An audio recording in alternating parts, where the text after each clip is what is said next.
Welcome to another episode here with Queen City Reefs and more.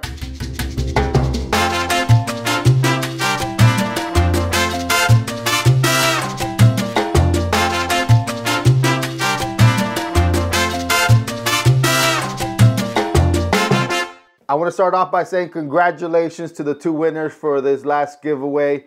A reminder that any video moving forward from now until the end of April that receives the first video to receive the 200 likes or more, I will do another giveaway. So just keep that in mind. All you have to do is hit that like button as soon as one of the videos, starting with this one until the end of April, hits the 200 likes, I will put together another giveaway. In the meantime, I'm working out the details with the two winners on getting their corals to them. One thing I did not expect, and I don't know if any of my local friends here has some kind of maybe UPS or FedEx account that y'all wouldn't mind me using, but it is expensive to ship overnight, especially the one going all the way to California, which is where one of the winners is. It is expensive. So trying to get those details sorted out. Just know that on any of these giveaways, the corals are completely free. You just have to cover shipping, and shipping is not that cheap, that's for sure. Anyways, that being said, today's update is we're going to do an update on the Red Sea E-260 Max, which is the anemone tank. There hasn't been a lot of changes when it comes to livestock in there, but it's been a while since we've done the last update, so I figured I could bring y'all, show y'all what's been going on, talk a little bit about the issues that I'm having with it, talk a little bit about what I'm going to do with it, and you know, let's just get to it. I'm going to go ahead and take y'all to where the tank is at. I'll turn the camera around while we cover the tank real quick. I'll be on the back side and you could actually enjoy the tank versus this mug right here, right? So let's get to it. I would assume y'all would probably prefer to have a filter, right? So let's get that on the camera. This is exactly what it looks like without a filter. So here is the tank. So you'll see here that I decided to adjust the white balance on the camera to give it a more pleasing look to the camera so that we don't have all those blues. That being said, at the end of this video, I'm going to show you what this tank looks like right before lights out when it's all blues and the anemones themselves glow very beautifully. So as you can see, I have an issue with cyano. It is everywhere. But it is to be expected. The tank itself has actually been set up for about 5 months now, where I repurposed it to be the official anemone tank in the Queen City Reefs family here. And so it's honestly expected to see what I didn't want to see, what I was trying to not introduce into this tank and not sure how it is that it got in here, is all the aptasia. If you take a close look, you'll see a lot of it right there. I did a video with the Majano one, and I actually got rid of a lot that I could see, but then it came back. And so I'm assuming those were either spores, those were either babies, those were either already there and I couldn't see them. And this is just in time, you know, they've grown and all that. So you'll see that they're literally all over the place. But I'm not worried about it. This is an anemone tank, right? And those are considered anemones. So what I'm going to do is I think I'm going to go ahead and add either a copper band butterfly to this tank. Definitely going to add more peppermint shrimp. And I'm thinking of maybe adding nudibranchs. But that will be after I'm able to get the two wrasses that I have in here, which is the mystery wrasse and the radiant wrasse. I definitely want to get them out before adding any kind of nudibranchs in here because they will definitely devour them. So this is where the tank is at right now. And for those that are new to this channel, this tank right here is the Red Sea E-260 Max. Max meaning that it comes with the lights pretty much. You'll see that the main focus in this tank is these rainbow bubble tip anemones. And they definitely are not bubble tip. You can see they're spaghetti tentacles, sort of. Then we have my blue carpet anemone that's back there. You'll see that I have a black widow right there. And there's actually two, but one of them mixed with all these, and so I'm thinking is the one in the front. This is what you call a Sherman Rose bubble tip, but this is the one that's not doing the greatest in here, and I'm not sure if it's maybe some kind of an enemy warfare. I've seen other videos of other people that have posted about mixing anemones and how they don't advise of it because of some kind of warfare, and it might be the case. So I have added carbon to try to see if I could combat that, and if not, we'll see if there's anything else that I can do. One of the things that I have actually made different, and if you haven't caught up with the videos, I'll talk about it here a bit. You'll see that I do not have any power heads in here. All of the flow is being produced by these innovative marine Spinstreams on both sides. And so what they do is they turn while they're throwing out flow, and so it causes random flow in here.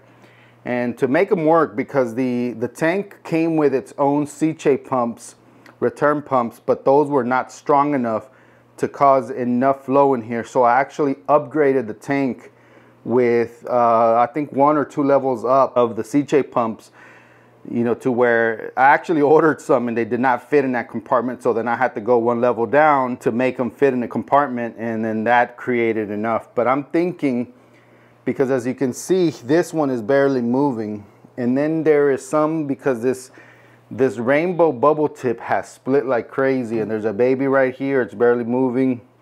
It has a little bit of flow, so I've been debating if to give in and go ahead and get some Wavemakers, and I'm thinking maybe something at the top, something like the Gyrus, but I'm thinking maybe going Jable to try to keep it budget friendly, because I don't know if I could afford a pair of the max spec or anything like that. But you know, one of the small ones, just enough to kind of give it the circular motion all around the tank. So definitely a thought. This tank is being ran by the C-chair return pumps, like I said, and then the skimmer that comes with the tank itself, which is one of Red Sea skimmers. It works great. It produces a lot of skimmate, even though I only have like 4 fish in here. So I'm not sure where that's coming from, but hey, I'll take it. And then I have a Toonsy osmolator. I have a 20-gallon Aquarium tank in here being ran by a Toonsy osmolator, as you can see, the pump there. And that is what delivers the auto top off for this tank. And that is pretty much it. It is a basic tank. It has Red Sea. This is actually, all the rock in here is real reef rock. And then, as you can see, I have the bubble tips. I did forget to mention that I had these rock flower anemones as well. I have 4 of them. You'll see one on the other side. And they're doing great in here. So the only thing that I honestly feel like I need to take care of is mainly the Aptasia. I don't like seeing it. It's an eyesore for me, so I'll definitely be doing something about that. And then with the cyano, I had cyano at some point in my main display over there. There was one point that I did actually do something, which it was chemi-clean, and that seemed to work. But after a few months, it came back, and I decided to just let it be, and I let it be, and with time, it went away. I did not change anything. I was feeding the same. I was regulating the nutrients with my refugium and the skimmer the same. I didn't change anything. Honestly, if there's one thing I did, I stopped dosing Brightwell's Microbacter 7 and clean, because I felt like that was the cause, and this is not proven, totally anecdotal, but I stopped using it, and after a few weeks of not using it, the cyanobacteria did start going away. So here, that is not the case though, because I have not been using those products, yet there is cyanobacteria here. So I don't use amino acids either, so that would not be the cause. So here there might be some imbalance that I will need to keep an eye on. You'll see there's 2 clownfish in there. They both have paired up. Then you'll see the wrasses. I'm not sure where the other, there's the other one over there. He's a little bit shy, but he tries to stay away from me. I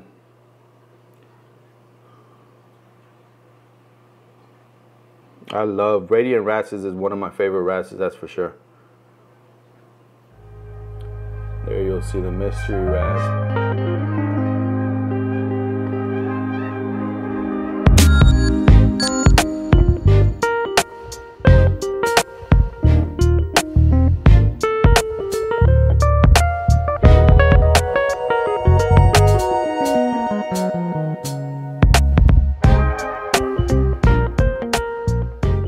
right, ladies and gentlemen, well, I appreciate you tuning in. I'm gonna try to get back on the groove of things and give y'all the next update will be either the Mega Matrix, since it's been a while since y'all seen it, or I was actually thinking of making a video on the equipment that I use to film these videos and then edit them as well.